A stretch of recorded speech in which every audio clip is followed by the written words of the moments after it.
Good morning, everyone, and welcome to the Friday morning edition of the Moose Minute Project. That is right. Got a lot of emotions going on this week, and, with Facebook, it's been a lot of fun reconnecting with friends that I hadn't seen since high school or shortly thereafter. I moved out of Aiken 20 years ago. 2004, actually. Accepted a job in Richland Center in 2005. So, 20 years ago. And, I had people tell me, oh, we'll see you back here, in a year's time. You won't make it. You won't do it. Sales, hard work. You won't have it in you. I have been here 20 years in southern Wisconsin. I have made some great friends along the way. I have made some great relationships through sales. I've worked for good people. I've worked for, some not good so people. But whatever. It is what it is. Wearing my Marcy Strikeout Alzheimer's shirt today. Second annual, coming up November 8th. I've had friends reach out that they've got the companies they work for them are looking at donating. If you are interested in donating if you have a silent auction item, whatever it may be, if you have an idea of what you want to do for November 8th at the Phoenix Center, I raised $5,100 last year. My goal this year is $10,000. So I will take any help I can get. So I've got 12 lane sponsors already. I've got quite a few auction items already. I will promote your business all the way up until the event November 8th, and then I will promote it right after the event as well, thanking everybody involved. And it's on my Facebook page. I copy and paste all the donators and all of that periodically, so hard to believe we are going to be 2 months away here in the next couple weeks. So, if you're interested there. So, welcome to the Moose Minute Project. What would you do? So, like I said, Facebook has brought full circle many things. But today, the memory popped up of an event. It was 2 years before my stroke, so 10 years ago. I had a customer, Rob Dye, great guy, great friend, great customer. Just loved to hear about all his stories. And I was part of the day when he asked his loving girlfriend at the time to marry him. He asked me to hold the ring. I held the ring for quite a while. That was not a comfortable feeling for me. Making sure I didn't lose it. I locked it. I had it all hidden and everything else. But yeah, I was part of that day. We lost Rob to a tragic accident. I figured at some point, because of the amount of miles he put on his bike, he would have been involved in something that way. Totally different freak accident. Rob was a guy that believed in gear. He had boots, pants, jackets, helmets, gloves. So it was definitely not that. It was not the guy that wore flip-flops or shorts or whatever when he was riding the way he rode. We lost him in a different accident, and I missed that friendship dramatically every year because I loved hearing about the stories. I loved where him and Brandy went for riding. Brandy and I are dear friends to this day because of Rob, and she is just such a great girl. So those kind of things that Facebook brings up in your memories and things, like my stroke, just your daily battles. And sometimes when you get reminded of the memories of what you're going through, this is where what would you do? If you are still talking about certain things, what are you going to do to change that? Or what can you do? When you lose somebody, like my mom, seeing all the memories of birthdays and she was involved with all the grandkids and everything else. there's always a little bit of a fresh wound that is tore open. Kind of like when you'd get a really bad, like playing softball, you used to get scabs big time on your sliding leg. Or playing baseball, you'd get them, So kind of like that is that scab. It peels just a little bit and it bleeds a little bit, just a little, just enough to probably sting a little, whatever it may be. It's awesome. Memories are great when you see them on Facebook of your kids growing up, and then your kids growing up and now they're raising kids, and then your time with your grandkids and time with that. When you find that you wrote that you were struggling, for me, it's a great reminder how far I've came.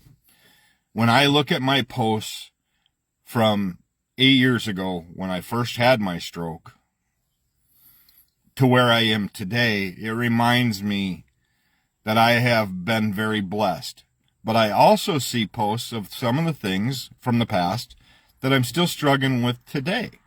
And it just reminds me of how much work I still have left to do and how many things change, but also how short life is. It's hard to believe that I am 8 years post-stroke because it doesn't seem that long ago, but time has been flying by. I watch Jacob's kids now grow up, and it's crazy to think that he's got a senior in high school, and I've been here 2 years, well, going on 3. I look at where I used to work at Jay's, and I see his kids, and they're out riding bikes, and they're doing all this, and it's just amazing to me to watch all these kids growing up and how fast. And then my grandkids are now 6. It's just crazy how fast time goes. But I think we take a lot of that for granted. We take a lot of, well, I'm going to work harder today. I'm going to work harder tomorrow. I'm work. At some point, you have to slow down. Say, hey, what would I do if something happens tomorrow that I don't get to enjoy it? So take time today just to reflect even of how your life has been blessed, how far you've came. I've seen Brandy, how far she has came from losing her husband. Roxanne lost her husband, her late husband, back 07, so 18 years ago, and it still affects her every day. And I am there for her 100% because, yes, that tragic accident took him, but it also blessed me now being part of her life, but I can bless her by also honoring him. And he is fully honored in our house. He is fully part of it. So, what would you do if, for example, you have a stroke? Are you going to continue on? Are you going to push hard, and push family away so you don't enjoy it? Take time to value and to appreciate your family. Take time to evaluate and be cherished of the friends you have, especially those close ones. Close friends are extremely hard to find. I have a very small circle. I don't allow a lot of people in. I don't care to be around big crowds. I thought about going to the Plain 3-day celebration. I haven't been part of that since I was little. And big crowds I'm not into. I'm not into the big party thing, the whole deal. I'd much rather sit on my deck with a cold beer and listen to the music that way than being around 200 people. It's just how I'm wired. Which I never was that way until I had my stroke. I would have much rather been in a huge crowd, socializing, having a great time. But lately, because of just everything going on, I prefer just being around 3 or 4 really close friends and having a good time talking about things and going that way. Hence why I drive so hard for my mom's event, which thank you to Greg and Amy Shep for what they do for me, and to all of the businesses so far that have agreed to donate or message me with donation items so I can start promoting that. You know, thanks to like Austin Williams with Eagle Ag, who just got me the bowling ball. I have 1 bowling ball.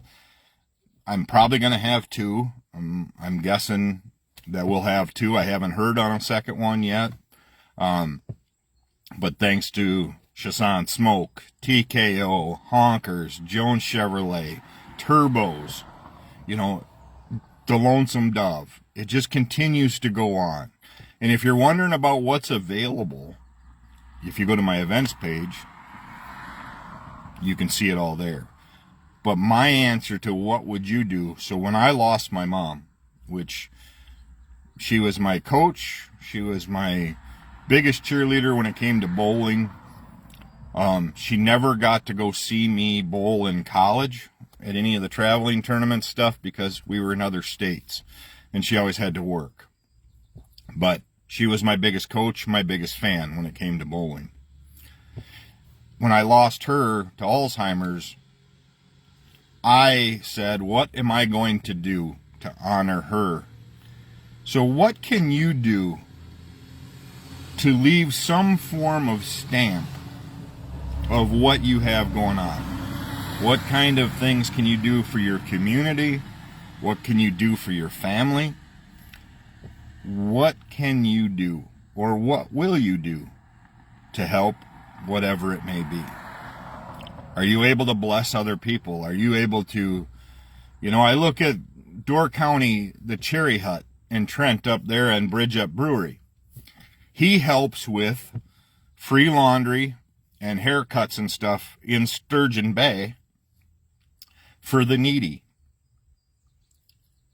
That's what I'm talking about. I know people get bombarded by donations all the time. That's hence why I don't go door to door.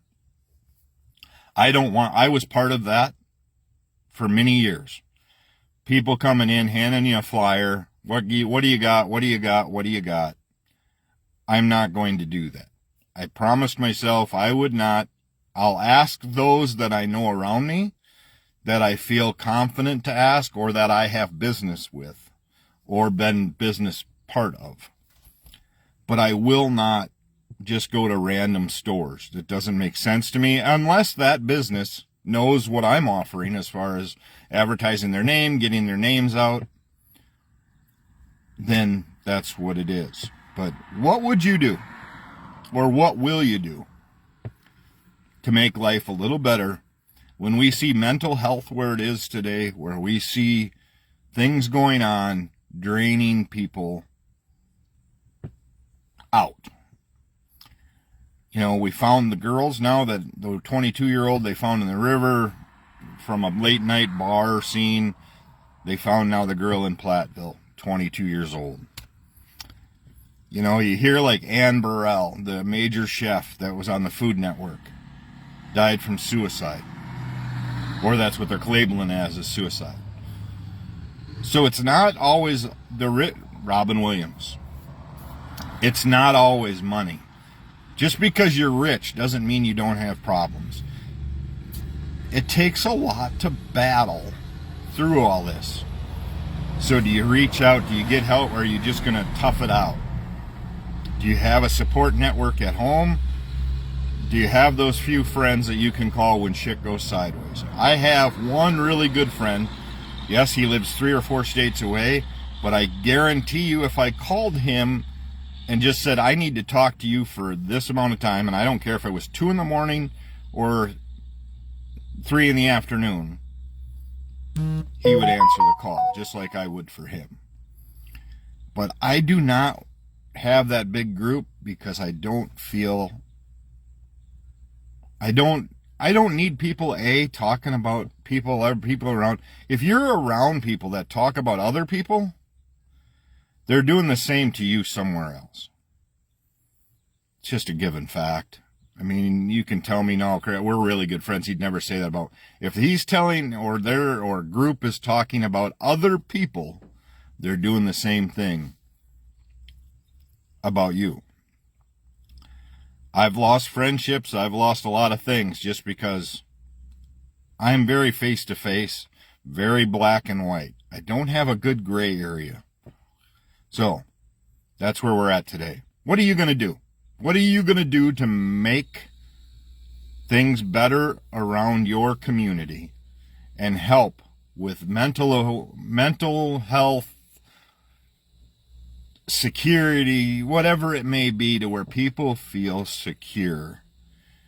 Our communities are starting to deteriorate quite often because of where our society stands and how we treat people that are not like us, that are a little different. So, like I said, if anybody is out there that knows somebody that wants to be part of the Strikeout Alzheimer's second annual, my goal is 10 grand this year. It's going to be a lot to do. I don't ask other people to help me. I don't ask them to go door to door. If you're into the helping with the Alzheimer's portion of it, and you want to help, message me with what you have to offer. Message me for the silent auction items. Let me know, and I will make sure your business gets advertisement for it, whatever it may be. Like I said, I've had a couple in the last couple days. I'm waiting on some big announcements as well. I'm working on some product stuff to wait to hear from them. But we'll see. A lot of them say they won't know until October, which kind of puts a hurt on that a little bit. But we'll know, or August. Hopefully we know more in August and September than October. But yeah, you guys all have a great day. And as always, please take time to bless somebody's day today, whether it's you buy for somebody behind you in the drive-thru, or, this morning it was a small gesture, but the guys I have coffee with at Port, I have my energy drink, of course, while I'm sitting around, but I bought their coffees for them this morning. Yes, it was only, $4 for 6 guys, whatever it may be, for their refills, but they were all happy that they didn't have to fork out their $1 or so today. So they're all farmers, and I enjoy sitting around talking to that age group. They're late 60s, some of them are in their 70s, and it's a lot of fun. So again, take time to bless somebody today. Go out to eat. Phoenix Center, TKO, Lonesome Dove, Turbos, Honkers, Sportsman's. Take a time to go out and eat today. Take your loved one with you, whatever it may be. The Phoenix Center, whatever it may be. Lunch, dinner. It's a Friday, so in Wisconsin, that usually means brandy old-fashioned somewhere and fish fry available somewhere. And have a great day. Enjoy the sunshine today. Going to be hotter than blazes on Sunday. But as always, take time to bless somebody today.